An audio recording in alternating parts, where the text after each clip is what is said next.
ہوا کیا ہے؟ قرآن کہتا ہے کہ ایک لفظ کن ہے جس سے کہ اس کائنات کی تخلیق ہوئی۔ اللہ تعالیٰ کے اس ایک حرف کن نے سب سے پہلی شکل جو اختیار کی ہے وہ وہی پارٹیکلز ہیں نور کے، سب سے چھوٹے چھوٹے پارٹیکلز۔ یہ خنک نور کا دور ہے جس میں کہ حرارت نہیں تھی، گرمی نہیں تھی، ٹھنڈی روشنی، ایک بسیط نور تھا کہ جو اس حرف کن کے ذریعے سے وجود میں آیا۔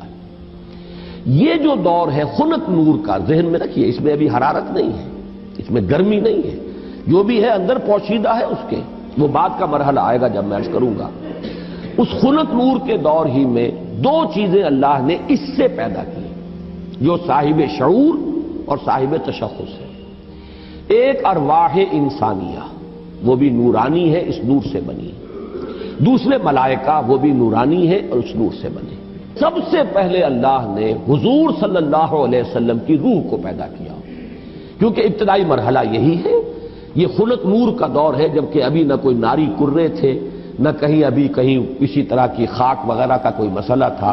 اس کائنات میں اللہ تعالیٰ کے حرف کن نے ایک خنک روشنی کی شکل اختیار کی تھی، اس سے پیدا کی گئی ارواح انسانیہ، انہی میں ایک روح محمدی ہے صلی اللہ علیہ وسلم۔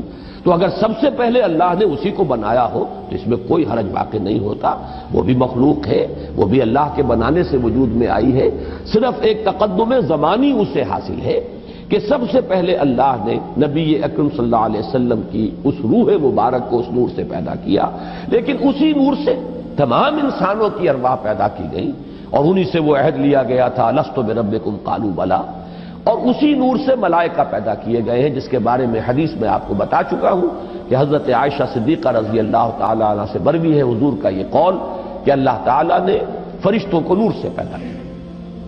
اس کے بعد تنزل کا مرحلہ آتا ہے۔ اب تنزل کس میں ہو رہا ہے؟ تنزل ذات باری تعالیٰ میں نہیں ہے، معاذ اللہ ثم معاذ اللہ، یہ اللہ تعالیٰ کے ایک امر کن کی جو شکل ہوئی ہے، در حقیقت اب اس میں تنزل ہو رہا ہے۔ وہ دوسرا تنزل جو ہے وہ یہ ہے کہ اس خنک نور میں بڑے بڑے ایکسپلوژنز ہوئے ہیں اور ناری کرے وجود میں آئے۔ یہ ذہن میں رکھیے کہ ایک شے ہے، اس کے اندر کوئی حرارت مخفی ہے، ظاہر نہیں ہو رہی۔ ایٹمز ہیں، ایٹمز کے اندر بہت بڑی انرجی ہے، ظاہر نہیں ہو رہی۔ اس خنک نور کے اندر بھی وہ انرجی موجود تھی لیکن انسولیٹڈ تھی، اس کا ظہور نہیں تھا، لیکن جب ایکسپلوژنز ہوئے ہیں تو پھر یہ کہ بڑے بڑے ناری کرے وجود میں آئے۔ یہی ناری کرے ہیں جن کو ہم سورج کہتے ہیں، بہت بڑا ناری کرہ ہے سورج، اس کے اندر کمبسشن کا عمل چل رہا ہے، عمل احراق ہے، اس کی حرارت کا ہم تصور نہیں کر سکتے۔ بڑے اور نہ معلوم کتنے سورج ہیں اس کائنات میں، یہ نہ سمجھیے کہ ایک ہی سورج ہے۔ یہ ایک سورج کے گرد ہمارا جو یہ ہے ایک سولر سسٹم ہے، کنبہ ہے اس کا، کہ اس کے گرد جو ہے یہ سیارے چکر لگا رہے ہیں، کرے ہیں، اور نہ معلوم کتنے سورج ہیں۔ پھر ایک سورج ہے اور ایک ستارے ہیں، ان ستاروں کے گرد یہ سورج اپنے کنبوں کو لے کر چکر لگا رہے ہیں۔ بہرحال ہم یہاں پر جو ہے اصولاً جو بات سمجھنا چاہ رہے ہیں اس وقت وہ یہ ہے کہ یہ سیکنڈ سٹیج ہے، تنزل ہے یہ، کہ اب اس خنک نور میں جب ایکسپلوژنز ہوئے ہیں تو وہاں سے بڑے بڑے ناری کرے وجود میں آئے۔ یہ ایکسپلوژن کا میں جان بوجھ کر بول رہا ہوں، اس لیے کہ جدید سائنس میں، جدید فزکس میں ایک لفظ استعمال ہوتا ہے دی بگ بینگ تھیوری، اس کا نام ہی ہے دی بگ بینگ تھیوری، کہ ایسا معلوم ہوتا ہے کہ ایک وقت میں کوئی بہت بڑا دھماکہ ہوا جس سے کائنات وجود میں آئی۔ اب یہ دھماکہ جو ہے بگ بینگ تھیوری جو ہے، یا تو یہ ہے کہ اس کو تعبیر کیا جائے گا اس حرف کن سے، کن، وہ کن کیسا ہوگا جس نے اس پوری کائنات کو وجود بخشا ہے اس کا ہم تصور نہیں کر سکتے۔ یہ ہم کہہ رہے ہیں کن، لیکن اللہ کا وہ کلام جب صادر ہوا ہو اور حکم ربی امر کن جو ہے اس کی کیا کیفیت ہوگی، تو یا تو بگ بینگ جو ہے یا تو اس سے تعبیر کیا جائے، اور یا یہ کہ جو یہ ایکسپلوژنز ہوئے ہیں اس خنک نور نے جو ناری کروں کی شکل اختیار کی ہے تو یہ بگ بینگ ہے، یہ دھماکہ ہے۔ یہ دور ہے کہ جس میں اس آگ سے اللہ نے تیسری مخلوق پیدا کی۔ میں نے اب پہلے دو کر دیے نا، نور سے دو مخلوق، انسانی ارواح اور ملائکہ۔ دوسری سٹیج پر یہ تیسری مخلوق پیدا ہوئی، یہ جنات ہیں، یہ آگ سے بنائے گئے ہیں۔ قرآن بار بار کہتا ہے وَالْجَانَّ خَلَقْنَاهُ مِنْ قَبْلُ مِنْ نَارِ السَّمُومِ، قرآن مجید میں سورہ رحمان میں بھی ہے، اللہ تعالیٰ نے انسان کو پیدا کیا ہے مٹی سے، لیکن یہ کہ انسان کو بنایا ہے آگ کی لپٹ سے۔ بار بار آیا ہے یہ مضمون تو قرآن مجید میں، اور جنوں کا معاملہ جو ہے اور یہ کہ سورہ ہجر میں فرمایا گیا وَالْجَانَّ خَلَقْنَاهُ مِن قَبْلُ، یہ پہلے پیدا ہوئے انسانوں سے، لہذا یہ دوسری سٹیج ہے جس میں کہ جنات کی تخلیق ہوئی ہے اس آگ کی لپٹ سے۔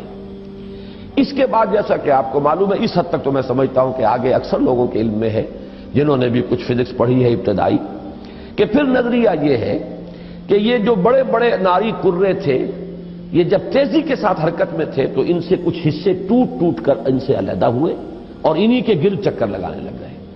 یہ ہے در حقیقت ان سورج کے گرد جو یہ سیارے وجود میں آئے ہیں، یہ کرے جو ہیں۔ پھر یہ ٹھنڈے ہونے شروع ہوئے اور ان میں جب ٹھنڈا ہوا ہے وہ ناری کرہ تو اوپر جو ہے کرسٹ آیا، راکھ، جیسے انگارے کے اوپر راکھ آ جاتی ہے، راکھ ٹھنڈی ہوتی ہے، اندر انگارہ موجود ہے، ذرا سی راکھ ہٹ جائے اگر اور آپ کی انگلی جو ہے اس انگارے کو ٹچ کر جائے تو جلے گی، لیکن اگر راکھ اوپر ہے تو وہ آپ کو محسوس نہیں ہوگا۔ اور چونکہ ٹھنڈی چیز سکڑتی ہے لہذا اس کے اندر اب دراڑیں پڑی ہیں، کہیں پہاڑ بن گئے کہیں غاریں بن گئی، ساتھ ہی ان کے ٹھنڈے ہونے کی وجہ سے بخارات نکلے ہیں، انہی میں سے نکلے ہیں، انہی کروں میں سے بخارات نکلے ہیں۔ یہ بخارات ہیں جنہوں نے اوپر جا کر وہ جو جسے ہم فضا کہتے ہیں، ایٹماسفیئر، جس کے اندر گیسز ہیں، یہ یہیں سے انہی کروں کے ٹھنڈے ہونے سے وہ بخارات نکلے ہیں۔ جیسے کہ آپ اگر پانی ڈالتے ہیں آگ کے اوپر تو وہ ایک بھاپ بن کے اڑتی ہے، تو خیر یہ تو پانی آپ نے ڈالا ہے، لیکن یہ کہ فضائی وہ جو کرے تھے آگ کے وہ خود ٹھنڈے ہوئے ہیں تو ان میں سے بخارات نکلے ہیں، ان میں سے جو گیسز خارج ہوئی ہیں انہوں نے ایٹماسفیئر بنایا ہے۔ پھر اس ایٹماسفیرک چینجز وہاں ہوئی ہے کہ اس میں گیسز تھیں، ہائیڈروجن بھی آکسیجن بھی، وہاں پانی بنا ہے، بجلی کے بڑے بڑے جب ہوئے ہیں ان کے اندر تو اس سے پانی بنا ہے، اور پھر دھواں دھار بارش برسی ہے۔ اب جو ہمارے ہاں یہ جو اعداد آتے ہیں لاکھوں برس تک بارش ہی برستی رہی، نتیجہ یہ ہوا کہ جو جگہیں نشیبی تھی ان میں پانی بھر گیا، سمندر وجود میں آ گئے۔ اب جہاں سمندر اور مٹی کا باہمی ربط تھا، یہ جو دلدلی علاقے کہلاتے ہیں، یہاں وہ ان آرگینک کمپاؤنڈز نے آرگینک کمپاؤنڈز کی شکل اختیار کی، یہاں سے حیات ارضی کا آغاز ہوا۔ وہ حیات نباتاتی بھی ہے اور وہ حیات حیواناتی بھی ہے، یہاں سے اس کا آغاز ہوا۔ گویا کہ کل حیوانات اور کل نباتات جو کرۂ ارضی پر موجود ہیں وہ سب کے سب در حقیقت اسی کرسٹ آف دی ارتھ سے وجود میں آئے ہیں۔ پانی اور اس مٹی کا امتزاج اور دلدل کی شکل اس کا بن جانا، اور وہاں سے ان آرگینک کی بجائے آرگینک کمپاؤنڈز کا وجود میں آنا، اور اس سے حیات کا آغاز، خواہ وہ نباتاتی حیات ہو اور خواہ وہ حیواناتی حیات ہو۔ اس حیات کا ارتقاء ہے کہ جو پھر انسان تک پہنچا ہے، وہ اس حیات، سمجھیے کہ حیات ارضی چاہے نباتاتی ہو اور چاہے حیواناتی ہو، اس کی چوٹی کی جو شخصیت ہے وہ انسان ہے۔ کیونکہ قرآن مجید بھی یہی کہتا ہے، انسان کو مٹی سے بنایا، کہیں کہتا ہے مٹی تراب سے بنایا، کہیں کہتا ہے تین سے بنایا، تین گارے کو کہتے ہیں، گارا جب مٹی کے اندر پانی ملا کے گوندھ دیا جائے تو گارا بنا، کہیں کہتا ہے تین لازب سے بنایا، وہ گارا اگر پڑا رہے تو اس میں چپچپاہٹ پیدا ہو جاتی ہے، خاص طور پر آرگینک اگر آپ اس میں میٹیریل ڈال دیں گے تو جیسے کہ پرانے زمانے میں لیپنے پوتنے کے لیے وہ تغار تیار کیے جاتے تھے تو مٹی جو ہے اس میں توڑی ملا دیتے تھے تاکہ اس کے اندر جو ہے وہ تبخیر کا عمل ہو، اور اس کے نتیجے میں پھر وہاں پر جو ہے وہ لیس پیدا ہوتا ہے تاکہ پھر اگر آپ اس سے پلسٹر کریں گے تو وہ ٹوٹے گا نہیں، کریک نہیں ہوگا، اگر ویسا گارا ہوگا تو اس سے پلسٹر کریں گے تو کریک ہو جائے گا۔ تو یہ لیس تین لازب۔ پھر کہیں کہا گیا ہے کہ وہ سوکھ کر کھنکھنانے لگا، من حمئ مسنون، اس کو اگر آپ دیکھیں گے جا کر تو دلدلی علاقوں کے اندر اوپر ایسی سطح بن گئی ہوتی ہے کہ جیسے بالکل وہ فلیکس ہیں اور پلیٹیں پڑی ہوئی ہے ٹوٹنے والی اور بجنے والی، کھنکنے والی۔ تو یہ مختلف الفاظ جو قرآن مجید نے استعمال کیے ہیں ان کا بڑا قریبی ایک تعلق ہے ان تمام چیزوں کے ساتھ۔ اب یہاں سے جو انسان بنا ہے، اور یہ میں عرض کر چکا ہوں اس سے پہلے سورہ نوح میں بھی چونکہ یہ مضمون آ چکا ہے، واللہ انبتکم من الارض نباتا، اللہ نے تو تمہیں اگایا ہے زمین سے جیسے اگایا جاتا ہے۔ تو یہ جو ایوولوشن ٹری ہے اس میں اصل شے ہے امر رب، جب بھی چینج آئی ہے اللہ کے حکم سے آئی ہے، یہی امر رب ڈاروین کو معلوم نہیں، اسی کی تلاش کے اندر اس نے وہ تھیوری بنائی، سروائیول آف دی فٹسٹ اور اسٹرگل فار ایگزسٹنس، اور پھر یہ کہ ایکوائرڈ کیریکٹرز کا تھرو ہیریڈیٹی جو ہے منتقل ہو جانا اگلی نسل کو، اور اس کے ایکومولیشن سے نئی ایک نو کا وجود میں آ جانا، یہ پورا فلسفہ ہے ڈارون کا، اور یہ ثابت نہیں ہو سکا آج تک۔ البتہ ارتقاء وہ میں عرض کر چکا ہوں، اس کو تو مسلمانوں نے سب سے پہلے حکما جو ہے ابن مسکوہ اور مولانا روم سب سے پہلے ارتقاء کی بات کرنے والے تو وہ ہیں۔ لہذا یہ جو عمل ہے اس میں امر رب ہے ہر جگہ پر کہ جس نے کہ کام کیا ہے ایک سے دوسری چینج میں، لیکن نتیجہ کیا ہوا ہے؟ حیوان انسان وجود میں آ گیا۔ یہ انسان نہیں ہے، حیوان انسان ہے۔ انسان تب بنتا ہے جب وہ پہلی سٹیج کی روح اس انسان کے ساتھ، حیوان انسان کے ساتھ لا کر ملائی جاتی ہے، تب انسان وجود میں آیا ہے۔ یہ ہے در حقیقت جو ایک آنکھ بند ہے جدید سائنس کی اور جدید فکر کی اور جدید فلسفے کی، وہ اس سے واقف نہیں، وہ حیوان انسان کو جانتا ہے، ہومو سیپین سے واقف ہے، اس کے ارتقاء کی بحث کر رہا ہے۔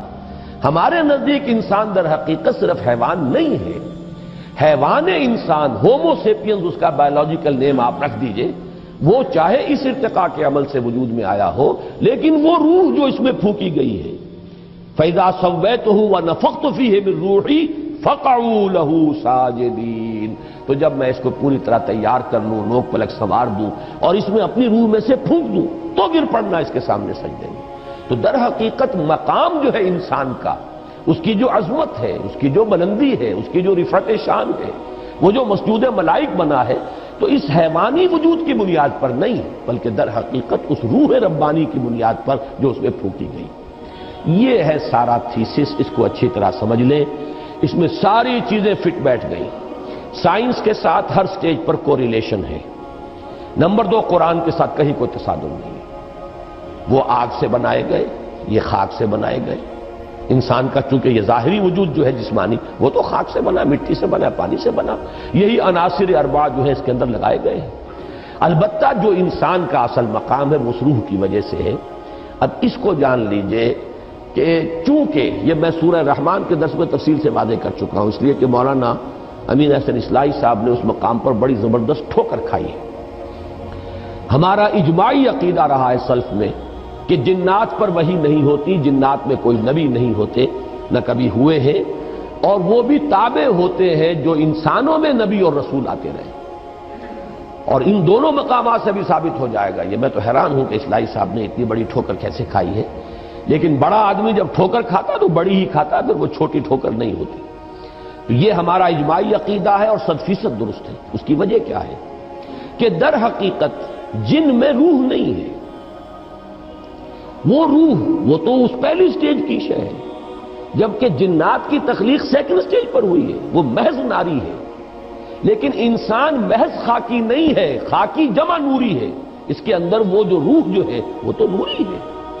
آدمی زیادہ طرفہ معجونس از فرشتہ سرشتہ وز حیوان، بڑا پیارا شعر سینکڑوں برس پہلے کہہ گئے شیخ سعدی کہ آدمی زیادہ عجیب معجون مرکب ہے، اس کے اندر دو چیزیں ہیں، حیوان بھی ہے، فرشتہ بھی ہے۔ اب دیکھیے کس قدر صحیح شعر ہے۔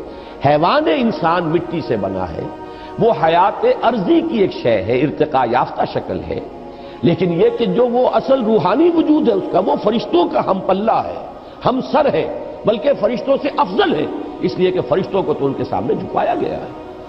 ڈٹے رہے قرآن کے ساتھ، قرآن کے کسی شے کے ساتھ تصادم نہ ہونے پائے۔ اگر کہیں ہو رہا ہے تو ہم یہ کہیں گے کہ قرآن صحیح ہے اور سائنس غلط ہے۔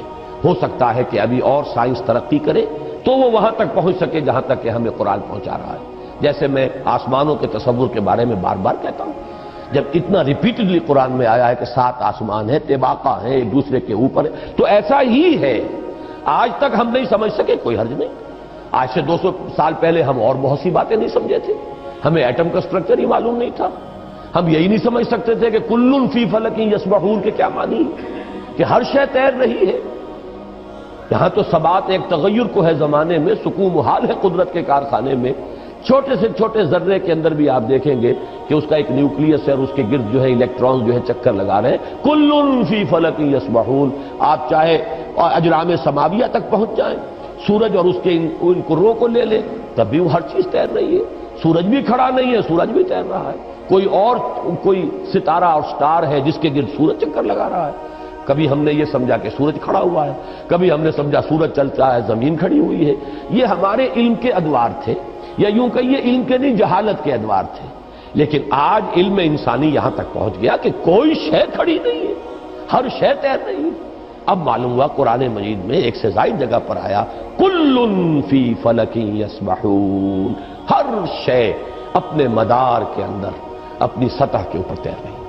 اسی طریقے سے وقت آئے گا کہ جب کہ ہمیں معلوم ہوگا کہ یہ بات تھی جو آج ہمیں معلوم ہوئی، جو قرآن 7 آسمانوں کے حوالے سے بار بار کہتا ہے۔ تو جہاں سائنس جو ہے وہ ہمیں قرآن مجید سے ٹکراتی بھی محسوس ہو، وہاں ہمارا معاملہ یہ ہوگا کہ ہم قرآن پر ایمان کو محکم رکھیں گے، ہم سمجھیں گے یہ آیت متشابہات میں سے ہے، اس کا مفہوم ابھی ہم نہیں سمجھ سکتے، لیکن ہمارا ایمان آمنا بہ کل من عند ربنا، یہ پورا قرآن متشابہات ہوں یا محکمات ہوں ہمارے رب کی طرف سے ہے، ہم سب پر ایمان رکھتے ہیں۔